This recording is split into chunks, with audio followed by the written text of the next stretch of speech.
Our family. Our family. Hello and welcome to Our Family, the series of podcasts brought to you by the Harley Street Fertility Clinic. When starting their fertility treatments, most of our patients are hopeful that it will work the first time.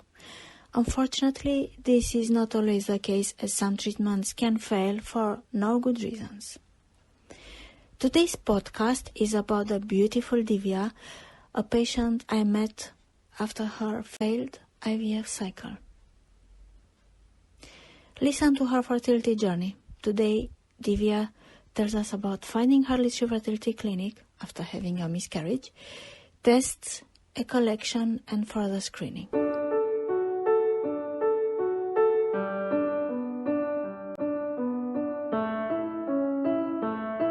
I'm married. I've been married for just over a year. So spending the first year of marriage in the middle of lockdown has been quite an experience. You said you have a medical background? Yes, I used to be a pharmacist, and then I went into academic research in the context of coming to the Harley Street Fertility Clinic and undergoing IVF. I do know a reasonable amount about the medications, underlying conditions that can cause fertility in men and women, something about the protocols. Saying that, I now know that there is a whole lot more about IVF and treatment that I don't know. And the way the field is expanding day on day, month on month, it's extraordinary. There is so much out there. And one thing I will say is that having a medical background does help me understand the nature of treatment, but there is no preparation, no help for the rollercoaster that IVF is.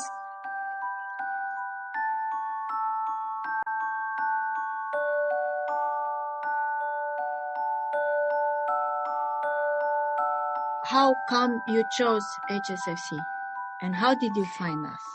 I had known for many, many years, more than 15 in fact, that infertility might be an issue in my case because I have quite severe endometriosis. When my husband and I met, in fact, we knew quite early on that we wanted to have a family together, and I explained about my medical condition. I said that I don't know whether I would have to undergo IVF or not. And by some miracle, if you want to call it, a fluke, I found out not long after we got married that I had fallen pregnant.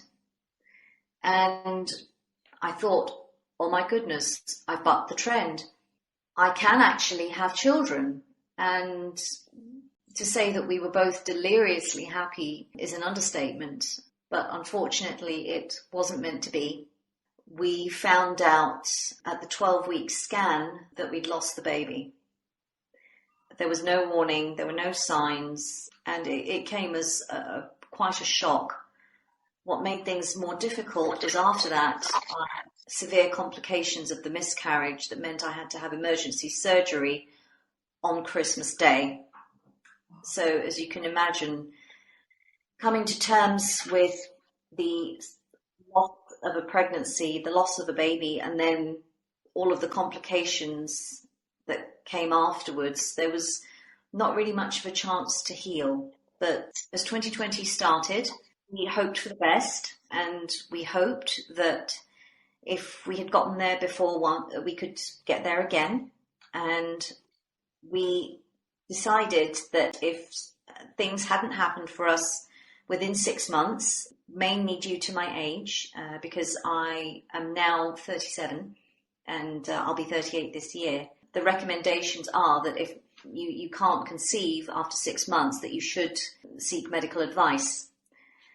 And unfortunately, 6 months came and went, and we were not fortunate. And we decided to explore IVF. And unfortunately, when I consulted my GP to see if I would be eligible for NHS treatment, as lovely as my GP was, you realise just how little consensus and understanding there is about infertility, and how many misconceptions there still are, even amongst healthcare professionals. And I was told, well, you still could get lucky, you've only miscarried once. And it's very common for a first-time pregnancy. And I thought, I was rushed to hospital in an ambulance, hemorrhaging. Once was bad enough, and I'm already going to be 37 this year. What complicated matters further still was that the pandemic was well underway. All healthcare services were either stopped, delayed, temporarily suspended, including IVF at the time, which, as I'm sure you remember, was absolutely devastating for thousands and thousands of families. We were very fortunate that when time came for us to look at IVF, the IVF clinics had started up again. And when we started to look at clinics, the Harley Street Fertility Clinic came up in our search, and I was very, very lucky in that I had known Dr. Venkat from childhood, believe it or not. I don't know what Dr. Venkat might tell you about me as a little girl, hopefully nothing bad, but I had known that she was a world-leading expert in her field for many, many years, and that she was well aware of having endometriosis, about the complications that had developed over the course of its treatment.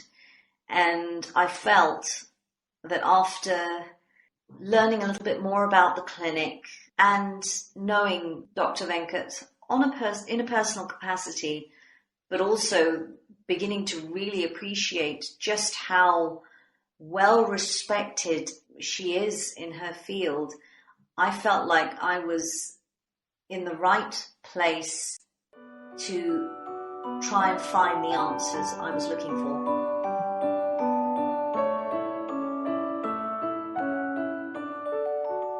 Both my husband and I, we underwent the baseline tests, and it turned out that I had diminished ovarian reserve, but in spite of my condition, I was borderline. And Dr. Venkat even gave us the option that we could wait for a few more months to see if we were able to conceive naturally, or if we wanted to start IVF, that we could. But she did advise that because I was borderline, and in view of my medical history, that if I could start sooner, the better. And for me, there was absolutely no question in my mind that I didn't want to leave it to chance. And having the medical background that I did, and knowing that age it's one of the key factors that can determine success and failure in IVF, we chose to start straight away. And we began treatment in July, in the summer. We got to egg collection by the middle of August, if I remember rightly.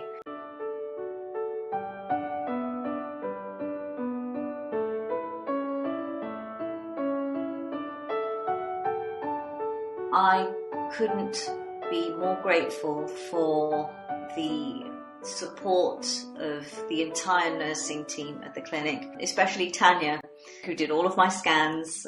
I'm not sure what she made of me when I asked to see the ultrasound scans to understand what she was looking for and why. And she was absolutely wonderful, and it gave me a sense of comfort in understanding a little bit more about what the clinical team were looking for when they did the tests and why.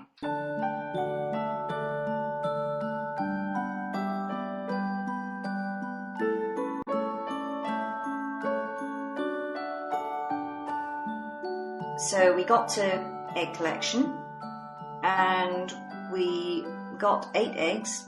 And obviously the embryology team, they kept us posted at every opportunity. And I think that was probably when my husband and I really learnt or really began to appreciate the roller coaster that IVF is, and how for so many people you almost feel like you're playing Russian roulette when you realize that you may get a certain number of eggs, but that there's no guarantee that they will all make it. And we eventually ended up with one genetically normal blastocyst. And this was after the PGT test, which we chose to have. And Dr. Venkat, of course, guided us at every stage of treatment planning in terms of what tests we could choose, what were not necessary in my case, what would probably be a very good idea to have, especially given my medical history and given my history of miscarriage. And we thought at the time, how could we go from 8 to 1, even though it is a very good quality embryo? But we were very grateful and relieved that our little embryo was healthy, and the embryo was frozen. And in the meantime, I underwent immune screening as advised by Dr. Venkat, as it's been found that a lot of women with endometriosis can have immune system dysfunction. And sure enough, when my results came back, it turned out that I had elevated NK cell count and a couple of other markers that meant that there was some inflammation going on in my body, that I was prone to microclots, and all of which could have potentially contributed to the miscarriage, but may have also explained why I was struggling to conceive. We also found out that I'm unable to metabolize folic acid in the form that you can get in most pharmacies and even a lot of supermarkets. So I could have been having a textbook diet, eating very well, taking my antenatal vitamins, doing as I was told. And unfortunately, in my case, the folic acid just wasn't doing any good. After we found all of this out, Dr. Venkat advised me to start taking a modified form of folic acid. The modified form of folic acid, is it absorbed by the body better? So the modified form of folic acid that I was taking, and I'm still taking now, it's already in its active form. So the body doesn't need to metabolize it especially to activate it so that it can obviously support embryo and fetal development. Whereas the folic acid that you get in the supermarkets and in pharmacies is the inactive form. And because I had what's known as an MTFR abnormality, so it's the gene that codes for the enzyme that metabolizes folic acid. So it turned out that I either don't have enough of that enzyme, or the enzyme in my body doesn't work properly. Very interesting. So how did you find out about this gene? So finding out about the MTFR gene abnormality was part of the immune screen that Dr. Venkat advised me to have in view of my background medical history. So that test checks for markers of immune system disorders, for inflammation, for clotting disorders, because all of these may go some way towards explaining why some women have recurrent miscarriages, or why they may not be able to conceive very easily. Certainly for me, finding out these things wasn't a complete surprise, but it did give me a bit of closure to understand how I could have lost my baby at 12 weeks with no obvious warning, no obvious signs. So even though we were still swimming in this sea of unknown while we were on this IVF journey, there was some comfort in being able to come to terms with what had happened and what put us on this journey in the first place.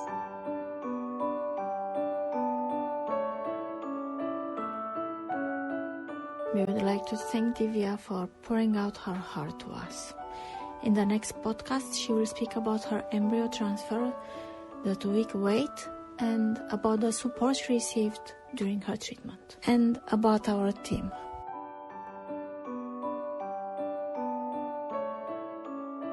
A podcast by Delia Corol.